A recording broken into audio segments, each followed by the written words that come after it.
Hello, y'all, and welcome to episode 2 of the Flipping Fit Mama Balancing Family, Business, and Success.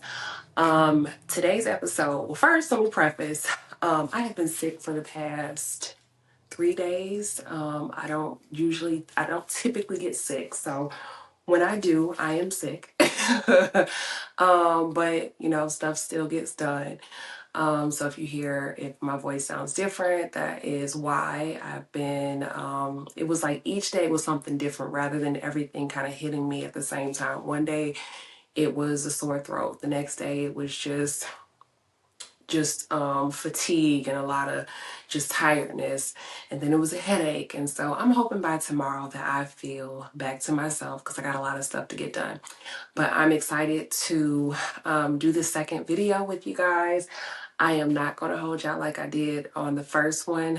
That intro was way over the anticipated time frame. I only planned on it being 30 minutes, but I got to talking. I am a talker. And evidently it was a word that was needed to be given. And I hope that people receive that. So this one, I'm going to jump straight into the meat and potatoes.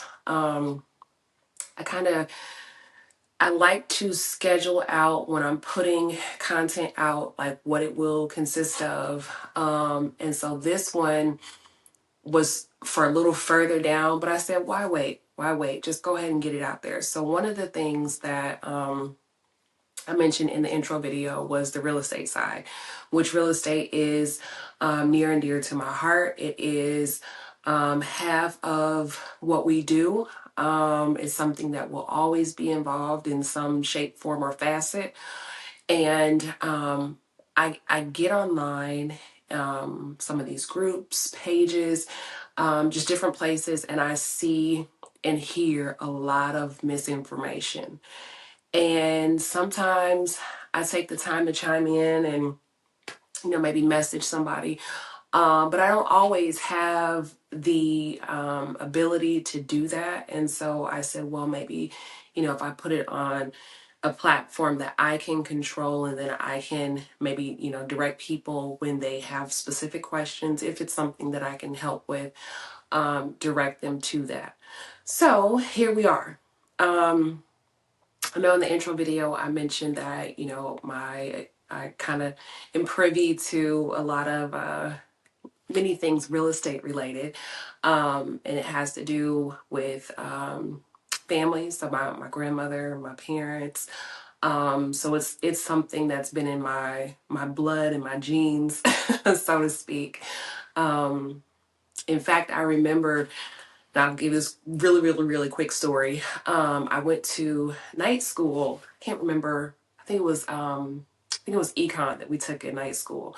One of my good friends, Brittany, took econ, and I remember the very first day meeting the teacher and him telling me, he's talking about the class, he's going over the syllabus, he's going over all that stuff. And then he goes into a little bit of his personal life. And so what he indicated was that he was a landlord and that he had several properties. And my mind, my antennas are like beep, beep, beep, beep. Because that's, when that is your passion, you pick up cues and you hear, things that other people may skip right over. And so I heard what he said related to the class, but what I really truly understood on that particular moment or that day was that this is either maybe somebody that we can add in terms of a business connection, a partnership. You never know. So I took it upon myself at the end of that class to go and talk to him and tell him, I heard what you said. My grandmother also is a investor as well. This is what she does. And within it was that week for sure. I want to say a couple of days. He actually was looking to get rid of a couple of properties. And so he gave us first dibs. He's like, "Hey, here's the properties. Drive past them. If you guys want to get inside, we can arrange that. I can get you keys, whatever." But here I am, 17 in night school taking econ, and I'm listening for business opportunities based on what I know,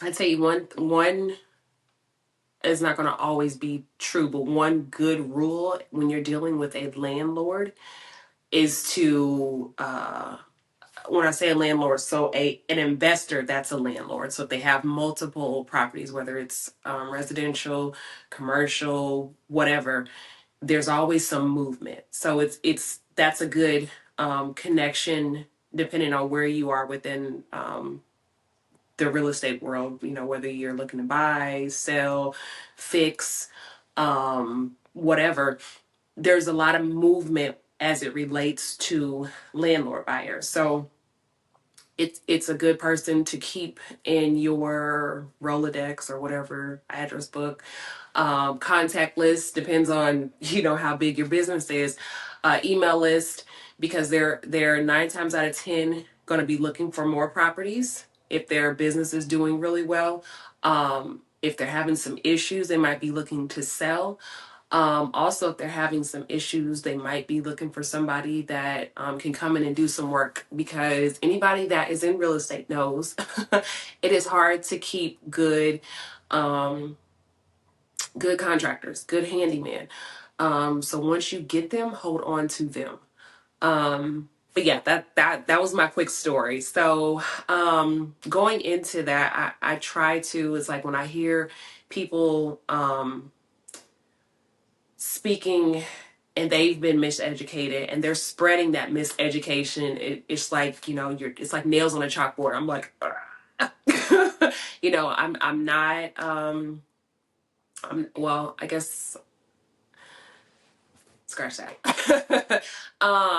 So one thing, I feel like a lot of people are getting into wholesaling, and it's kind of like this shiny object is what a lot of people, specifically people, newer investors, are making it seem like, oh my God, like I can make, and the truth is you can, um, of course, with the right techniques, the right sometimes mentorship if needed, um, the right people in place, certainly.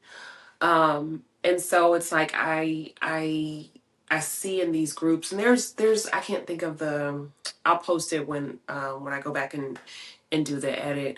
But there is a group, pretty large group on Facebook, and they offer a wealth of free resources in terms of investing and wholesaling and the whole 9 yards. And so going into their group, I like to see the close knitness of people helping one another. But there are definitely some groups that I don't know if it's, I mean, they're open, public groups, so anybody can really post anything. But I just find a lot of information is misleading. So I'll tell you, we did our first wholesale deal in 2009. It was a deal that was in Indianapolis. I actually partnered with a young lady out of Sacramento. We met on a online virtual, what you want to say, real estate group. And actually, this was a group where I studied under my first mentor, outside of family, related to just solely wholesaling. Again, prior to jumping into that more creative approach, to me, real estate investing was you're either fixing and flipping or you're a landlord. There wasn't all these different avenues. And when I say there wasn't, they existed, but they didn't exist to me. I actually have and I'm going to date myself, a Carlton Sheets kit that I purchased maybe like 08, 09. Well, it would have been early 09 because we did the first deal in late 09. And so he's been doing wholesaling 30 probably plus years, but it may have come with a different term. I don't know. But again, it was new to me, but just not a new thing altogether. So 2009, we met online in the real estate group. We did our first. It was interesting because this particular property, the owner had passed. The home had sat for, I can't remember how long, but it had sat. And the son was actually I believe he was in Kentucky. So he drove up and met me at the property. We got a locksmith out because no one had access to the property. Got a locksmith out, changed the locks, walked through.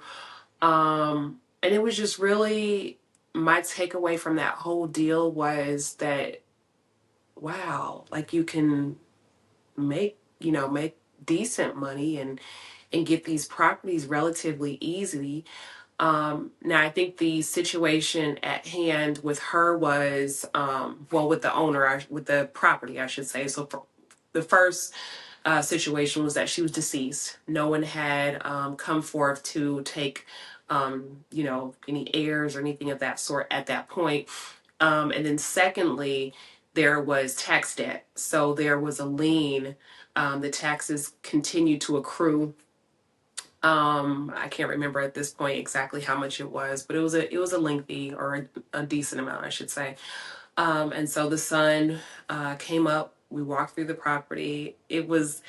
I can tell you, for me, it wasn't bad because I have been in all different kinds of, at that point, I had been in all different kinds of properties. I've seen the good, I've seen the bad, I've seen the worst, I've seen it all. And going into that property, and I'll see if maybe I can find pictures and post it at the end of this video. Actually, I do know where those pictures are. I'm going to post the pictures so you'll see. I remember walking through and the carpet, one of the pipes had burst, or some of the pipes had burst. And this was winter, might have been, when was it? I want to say it was like November. It was cold. It was cold. I remember it was snow outside. But so the pipes had burst. And I remember walking through once we changed the locks, and you walk in and the carpet as you walk is just crunching. So water had been everywhere. And no telling the amount of water intrusion, or how long the water had been there. But yeah, it was pretty bad. And then there were signs of animals in there. So we had animal feces.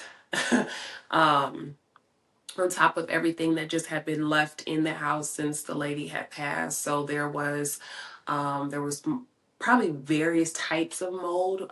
Most visibly was the black mold, and it literally was everywhere. So it definitely was the first time a very quick walkthrough, and just to kind of, for me to reassess the numbers and make the numbers make sense in terms of the offer that I presented to him. And they did. And that was the first deal. So one of my good friends who I know that he was into flipping at the time. I hadn't quite got to the point where flipping was an option. So I said, okay, I'm going to make the in-between money. I reached out to a couple people initially, and I think this project was kind of out of their realm. And so I reached out to him because I knew he was flipping. Excuse me, my throat's hurting. I knew he was flipping, but I didn't know exactly what types of flips he was doing. What, are you doing more of a mid to moderate, a moderate heavy renovation? And so once I got him out to the house and he saw the potential, he was immediately interested. I think the thing initially for him was the time frame in which, you know, we could close. So we worked out all the details, pricing, time frame, um, and he ended up purchasing it. So he purchased it. He gutted it. He actually took it down to the studs and redid the property. And I wish I had. I know I saw it when he finished it, but I don't think I had any pictures. So I can show you I can at least show you the before. Keep in mind this was 2009. Um, but yeah, I can definitely show you guys those pictures. So, for those of you, I know I went straight into the story, but for those of you that don't know, wholesaling essentially is, um, it's a way for people to invest in real estate without having to come to the table with, you know, all the money to purchase a house, for the renovation, for this, for that. Essentially, you're flipping paper. Um, you are going into contract or going under contract to purchase a property, and you have a clause that allows you to sell your interest. So you're not selling the house per se, but you're selling your interest. So if you want to purchase, let's say you're in contract to purchase a property for $100,000, and you know that the property, you know, as is, somebody that is an investor or an end buyer would purchase it for $150,000. You could, I'm using, I like round numbers. You could essentially say, hey, I'm going to sell my interest in this property to you for $50,000. And so, a lot of people have a misconstrued um, conception or idea, I guess I should say, idea of what exactly, you know, wholesaling is. I've had a lot of people say it's illegal, it's illegal, it's illegal. Well, I can tell you in 13 states where we've done wholesaling, I haven't had any legal issues. We haven't had any legal issues. And this is since 2009. So, you know, 14, almost 15 years. Um, it's all about how it's structured. Again, and sometimes the wording. I think the legal aspect comes into hand when people, one, are either, you know, they're telling their seller, yes, I'm purchasing your house. And then if for some reason, you know, it doesn't go through and they're questioning and they're saying, hey, you know, you were purchasing and or if in fact you're signing a purchase agreement and there is no clause for you to assign your interest, that can be a little, that can cause some issues. So, you know, I know a lot of people are like, I've seen, well, do you need an attorney? You don't. However, if you're newer to, you know, to the investing side and it makes you more comfortable, sure, sure, why not? Um, if you don't, you know, if you don't have someone there to kind of review your contracts, or if you don't have a mentor that's provided you contracts, but for the most part, no, it's not illegal. Um, where was I going with that? So you essentially, step one, you find a property, and there's so many different ways to do that. You find the property, you go under contract to purchase after you've done your due diligence and the numbers make sense to both you and the seller. And you go into contract with a contract that allows you to assign, um, which is where well, if you follow wholesaling or people that wholesale, you'll hear them talk about assignment of contracts. So that's the actual contract that is executed during the transaction as well. And you essentially just flip the paper to that end buyer. You know, you of course you're going to go through a title company, depending on what state you're in. It may be an attorney. versus a title company. Same type of transaction is completed though. Um, and then one caveat that is done periodically. It's not always. So wholesaling is the action. There's two avenues to take to, or wholesale. Let's say wholesaling is the destination to complete your wholesale transaction. There's two avenues to take to get to that destination. So we have an assignment of contract and we have a double close. A double close is a little different, not much. However, you're going to arrive at the same destination whether you take route A or route B. And so, yeah, it's wholesaling is it can be simple.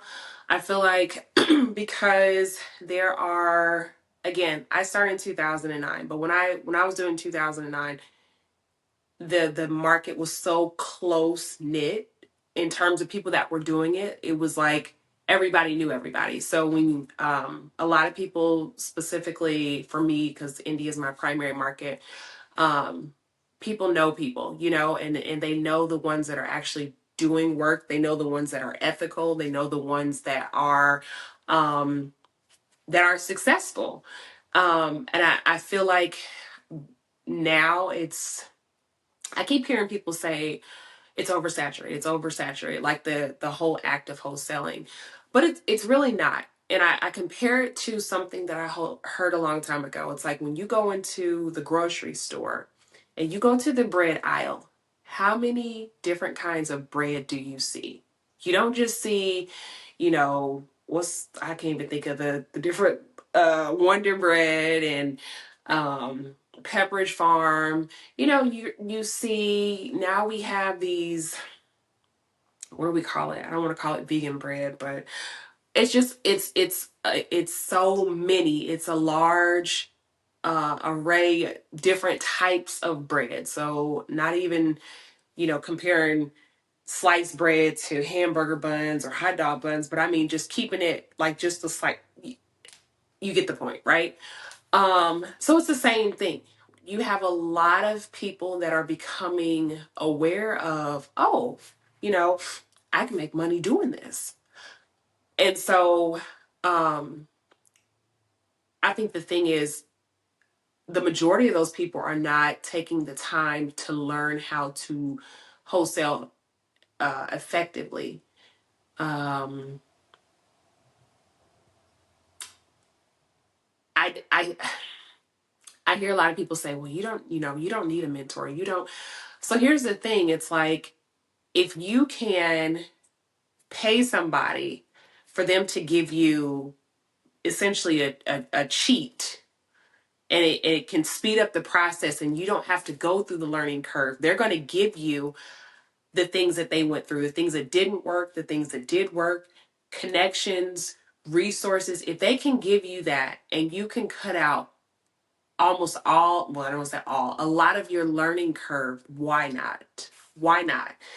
Again, you absolutely can get a lot of free information online. Um, but sometimes it's just what really ends up being worth more is having someone there. And maybe it's not even for the educational piece. Maybe it's for the support. Maybe it's for the motivation. Maybe it's for, hey, I just completed this contract and I want to see if you can review it for me before I submit it. So it's definitely beneficial to have someone there in your corner that has done it. And even if you just use them for your first deal, sometimes it's just better to have someone there to hold your hand and to walk you through the deal. Like I said, there's so many people coming out into the market new, and I just feel like a lot of the new people need just a resource. Um, I know for me, it really took that one deal. So the friend that I did the first deal with, that was all she wrote. I'm a hands-on learner, so it's like I'm going to ask questions, get a good understanding, do my research, listen to the person that I've deemed to be a credible source, listen to their stories and things that worked for them, things that didn't work for them. But at the end of the day, the actual, for me, the actual learner is to just get out there and do it. And so, excuse me, I have an ebook. And if anybody is interested, um, I don't know if I want to tell you guys to put your email in the comments. Comment in the video and I'll message you, get your email address, and I'll send you the ebook. So this is a book that I wrote. I don't even remember when. I think it was it right as COVID started? I think it was like 2020, 2021. But it breaks down all the key terminology, because I know that's where a lot of people get stuck. They get stuck on terms. And I don't want, if this is something that you want to do, you want to get into wholesaling, I don't want you to be intimidated by the words. Because a lot of the words, if you're new to this industry, they are different and they can be confusing, and you may, there's a lot of terms that are thrown away. Some apply, some don't. Really just depends on the deal that you're doing. So if you guys are interested, let me know, leave a comment. I'll get your email and then I'll send you a copy of the ebook. But essentially it is a lot of knowledge that I've bottled up in terms of wholesaling. There's a couple I don't want to call them samples, but a couple deals that I did where I posted the details towards the end, just so you can kind of get an idea. But yeah, look, I was trying to think, I got off track. Don't get intimidated. If this is something that, you are, like you're wanting to do and you're still trying to figure out the details, don't get intimidated by, the outside noise, the people saying everyone's doing it. Because even if everyone were doing it, not everyone's doing it right, and I think nowadays, with people being so skeptical and so critical because of all the scams, and you have to do it right, because you're not, many people you won't get a second chance with, and that's the unfortunate aspect when you try to rush through learning something new. You're going to miss some pieces, and it will show, whether it shows between you and the seller, you and your buyer, you and your title company, you and partners, you and whomever. You are bound to miss something when you rush through learning something that you've never done before. But I say all that to say that it is doable. We've done several deals since 2009. I've coached and mentored several students that have done several deals. We've had months where we made, I don't like to talk numbers. We've had months where, there was only a couple thousand, and then, depending on, what the actual, sorry, this phone never rings. And of all times. Okay. Delete. Why? I'm sorry. Okay. I'll call that person back. But yeah, I think I am going to wrap up here. Definitely not as long as a video as the previous one, but I just wanted to get on here and jump into that. Allow, if you are new to the industry and you are, you're interested in wholesaling, or even if wholesaling is all that you want to do, allow wholesaling to, for the ones that want to do more, allow that to be your segue into whether you want to flip, whether you want to do the Airbnb arbitrage. We've done that as well. Whether you want to go into a commercial, whether you want to become an agent, I feel like wholesaling is a good base where you're able to learn a lot of the key strategies, the key, maybe not strategies, but techniques, the terminology. It's just a really good basis. So yeah, that is that. I think I am going to I am going to end here. But I appreciate you guys being here. Feel free again if you are interested in the if you're interested in the wholesaling book. It's an ebook. I will send that to you. Just comment in the comments below.